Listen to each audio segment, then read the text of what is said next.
मेरे सभी पूर्वजों को मेरा सादर प्रणाम। ओम श्री गणेश देवताय नमः। ओम श्री कुल देवताय नमः। ओम श्री गुरु देवताय नमः। ओम सर्वश्री इष्ट देवताय नमो नमः। शिव शरण दोस्तों, मैं हूं कड़प्पा। फिर से आपके सामने हाजिर हूँ। मेरे धर्म कर्म चैनल में आप सभी का स्वागत करता हूं दोस्तों। दोस्तों, पंचांग आज का अभी आपके सामने प्रस्तुत करने जा रहा हूँ।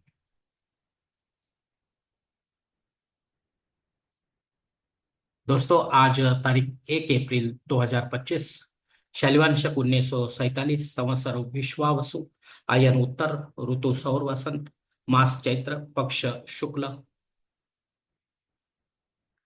तिथि दोस्तों आज की चतुर्थी तिथि है। देर रात 2:33 के बाद पंचमी तिथि शुरू होगी दोस्तों। वार मंगलवार है। नक्षत्र दोस्तों भरनी नक्षत्र है। सुबह 11:07 के बाद कृतिका नक्षत्र शुरू होगा। योग दोस्तों विष्कंभ योग है। सुबह 9:48 के बाद प्रीति योग शुरू होगा। और कल सुबह 6:07 के बाद आयुष्मा योग शुरू होगा। वनिज दोस्तों, करण जो है वो वनिज है। दोपहर 4:05 के बाद विष्टिकरण शुरू होगा। और देर रात 2:33 के बाद भवकरण शुरू होगा दोस्तों।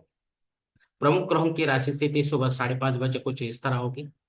सूरज जो है वो मीन राशि में होगा, चांद मेष राशि में, गुरु वृषभ राशि में, और शनिदेव अपने कुंभ राशि में होंगे। मुंबई विभाग में सूरज का आगमन और निगमन कुछ इस तरह होगा। आगमन जो है सुबह 6:34 पर होगा, और निगमन जो है शाम 6:51 पर होगा।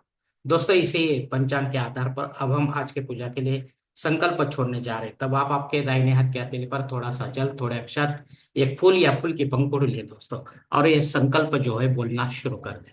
हर ओम शिव शिव शंभो राज्ञ प्रवर्तमानस्य ब्रह्मणो द्वितीय परार्ध श्वेत वराह कल्पे वैवस्वत मन्वंतरे कलियुगे प्रथम पादे जम्बूद्वीपे भरतवर्षे भरतखंडे मेरो दक्षिण दिग्भागे महाराष्ट्र देशे व्यावहारिक चांद्रमाने शालिवान शक 1947 प्रभादि षष्ठी संवत्सरों में विश्वावसु नाम संवत्सरे उत्तरायणे सौर वसंत ऋतु चैत्र मासे शुक्ल पक्षे भौम वासरे भरणी नक्षत्रे विष्कंभ योगे वनिष्करण युक्तायाम चतुर्थी शुभति तो वीर गोत्र में उत्पन्न में कड़प्पा मोहपात दुरित क्षय द्वारा श्री पार्वती परमेश्वर विद्यार्थ विधिवत पंचोपचार एवं षोडशोपचार इष्टलिंग पूजा एवं नित्य देव पूजा करिष्ये। दोस्तों, यहीं पर ये संकल्प खत्म हो चुका है। अब आपके दाहिने हाथ के तेल पर जो संकल्प का पानी है वो सामने वाली थाली में छोड़ दो दोस्तों। दोस्तों, इस संकल्प की काल मर्यादा सुबह 9:48 के मिनट तक है।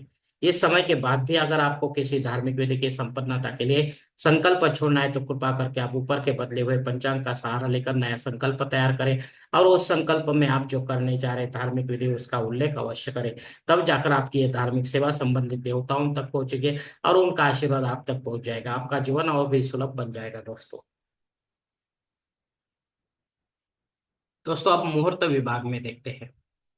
इसमें धार्मिक विधि और उनके मुहूर्त काल कुछ इस प्रकार दिए गए हैं। सबसे पहले सगाई के लिए मुहूर्त दिया गया है तारीख 2, 3, 6, 10, 11, 14, 18, 20, 21, 22।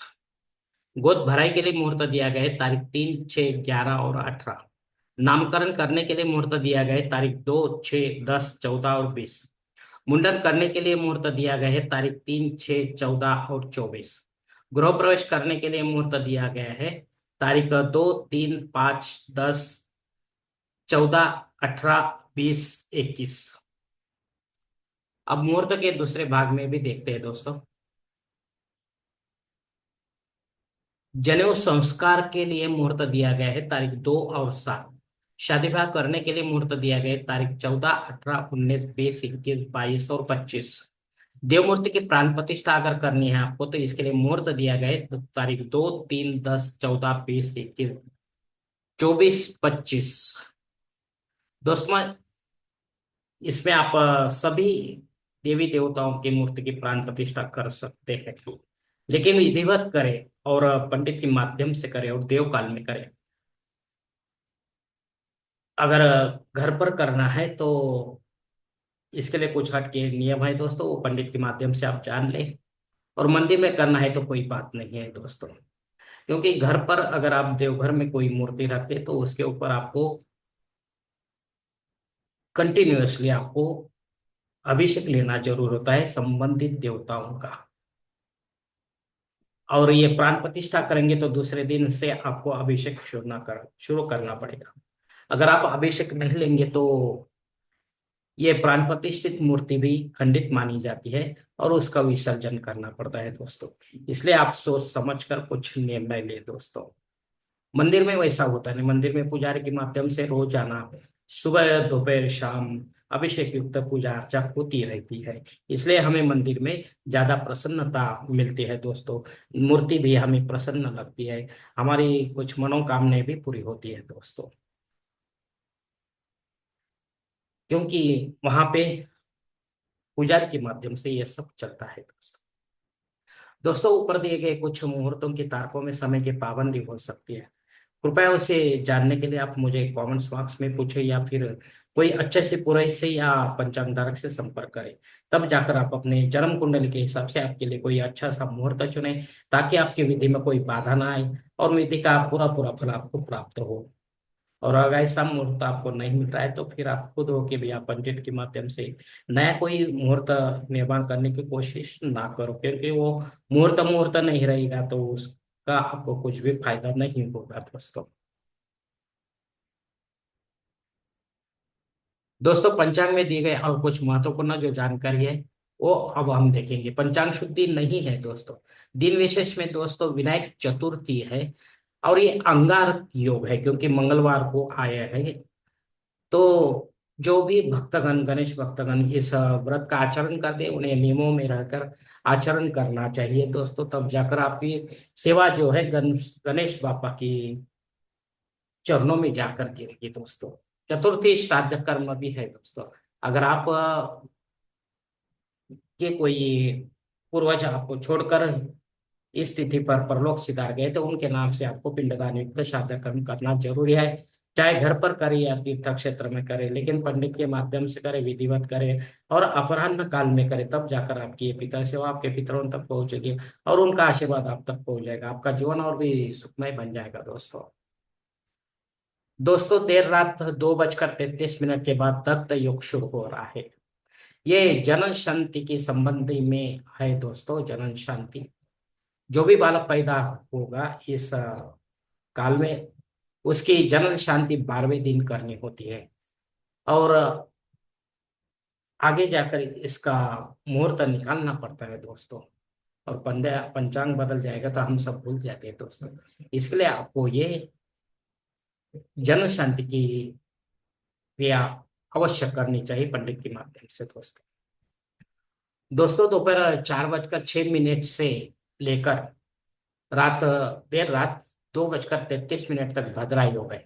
इसका स्वामी राहु होने की वजह से यह अशुभ माना गया है दोस्तों। इसलिए आपको इस काल में कोई महत्वपूर्ण काम नहीं करना है। अगर करना है तो और कोई समय पूरा करने की कोशिश करो, ताकि आपके काम में आपको यश प्राप्त हो दोस्तों। दोस्तों अग्नि धरती पर हाजिर है, इसलिए आपको अगर कोई नया यज्ञ या कर्मकांड शुरू करना है तो आप कर सकते हैं, लेकिन आगे चलकर वो कहीं बंद न हो जाए इसका भी आपको ध्यान रखना है, वरना आपको दोष लग सकता है दोस्तों। राहुकाल दोस्तों दोपहर 3 बजे से लेकर 4:30 तक है। इस 1.5 घंटे के काल में दोस्तों राहु अत्यंत प्रभावी होने के कारण वो अपने कामों को बिगाड़ता है दोस्तों। इसके लिए आपको और कोई समय में अपनी महत्वपूर्ण काम जो भी है वो पूरा करना है दोस्तों, ताकि आपके काम में आपको यश प्राप्त हो दोस्तों। प्रमुख गोचर अस्तंगत ग्रह में 27 फरवरी से शनि अस्तंगत हो गया था। वो कल तक था दोस्तों और आज से वो फिर से उदय होने जा रहा है, मतलब रवि से दूर होते जाएगा। तो शनि के संबंधी आपको कुछ पूजा अर्चा करनी है तो आपको पंडित से मिले दोस्तों। धन्यवाद दोस्तों। आज का ये पंचांग का वीडियो मैं यहीं पर खत्म कर रहा हूँ। अगर आप मेरे विचारों से सहमत है तो कृपा करके मेरा धर्म कर्म चैनल सब्सक्राइब करो, लाइक करो, आपके मित्र परिवार के साथ शेयर करो और